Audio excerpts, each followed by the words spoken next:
আসসালামু আলাইকুম। Metro rail একটি শুধু যোগাযোগ ব্যবস্থাই নয়, মেট্রো রেল হচ্ছে একটি উন্নয়নশীল নাগরিক ব্যবস্থার একটি চিহ্ন।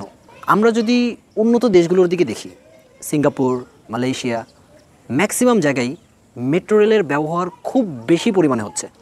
কেন হচ্ছে? মেট্রো রেলের খরচ তো খুবই বেশি। মেট্রো রেল রিয়েল এস্টেট বিজনেসটাকে বর্তমান যুগে খুব বেশি লাভবান করে তুলছে। সেটা কেন? মেট্রো রেল এক জায়গা থেকে অন্য জায়গার যে দূরত্ব সেটাকে খুবই ছোট করে তোলে। হায়াত সাকিনা কন্ডোমিনিয়ামের 4 ও 5টা দিয়ে যদি আমরা দেখি, এখানে 3টা মেট্রো রেল কানেকশন রয়েছে।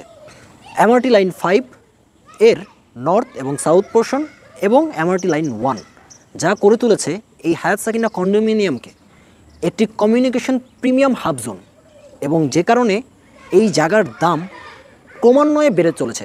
আমি যদি একটা উদাহরণ দিই, মিরপুর এখনকার সময় যদি দেখি, মেট্রো রেল জাস্ট প্রত্যেকটা স্টেশন তারা অন করেছেন এবং প্রত্যেক ধাপে তাদের দাম দ্বিগুণের থেকেও বেড়ে চলেছে। প্রতিনিয়ত ডে বাই ডে তাদের দাম জায়গার বেড়ে উঠছে।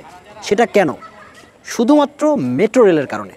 তো এখনই দেরি না করে আপনারাও এই সুযোগটি হাতিয়ে নিতে পারেন হায়াত সাকিনা কন্ডোমিনিয়ামের মাধ্যমে। যোগাযোগ করতে এখনই আমাদের স্ক্রিনে দেওয়া এই নাম্বারে কল করুন।